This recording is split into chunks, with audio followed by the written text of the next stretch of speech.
মানচিত্রের মধ্যে দেখলে ভারত আর শ্রীলঙ্কার মধ্যে মাত্র কয়েক কিলোমিটারেরই ডিস্টেন্স রয়েছে, কিন্তু এত কম দূরত্ব থাকা সত্ত্বেও এই দুটো দেশের মধ্যে কেন কোনো রেল ব্রিজ বা সড়ক ব্রিজ নেই?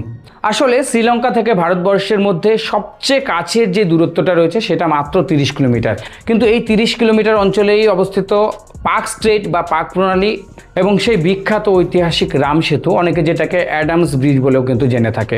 আর এই অগভীর সমুদ্রের বাস্তুতন্ত্রতে লক্ষ্য করলে দেখা যায় যে এখানে বিশ্বের সবচেয়ে রেয়ারেস্ট কিছু প্রবাল, শৈবাল এবং কোরাল পাওয়া যায়, এবং এখানে ব্রিজ তৈরি করতে গেলে এর বায়োডাইভার্সিটি কিন্তু সম্পূর্ণভাবে ধ্বংস হয়ে যাবে। অর্থাৎ এনভায়রনমেন্টাল দিক থেকে এটা একটা সবচেয়ে বড় চ্যালেঞ্জ। দ্বিতীয়ত, এই যে এত বড় প্রকল্প রয়েছে, এই এত বড় প্রকল্পের কস্টিং এবং ইকোনমিক যে রিটার্ন রয়েছে সেই জায়গার মধ্যে ডিসব্যালেন্স রয়েছে। কারণ ভারত আর শ্রীলঙ্কার মধ্যে ব্যবসা তো বাড়ছে, কিন্তু সেটা এতটা এক্সট্রিম পর্যায়ে পৌঁছে যায়নি যে এই এত বড় প্রকল্পের রূপায়ণের জন্য যে হাজার হাজার কোটি টাকার খরচ হবে সেটাকে বিয়ার করার মতো একটা স্ট্রং রিজন সেখানে এসে দাঁড়াবে।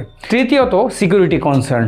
অনেকের মতে স্থলসীমার দ্বারা যদি এই দুটো দেশ কানেক্ট হয়ে যায় তাহলে সেখানকার নিরাপত্তাজনিত অনেকগুলো হুমকি দেখা যেতে পারে।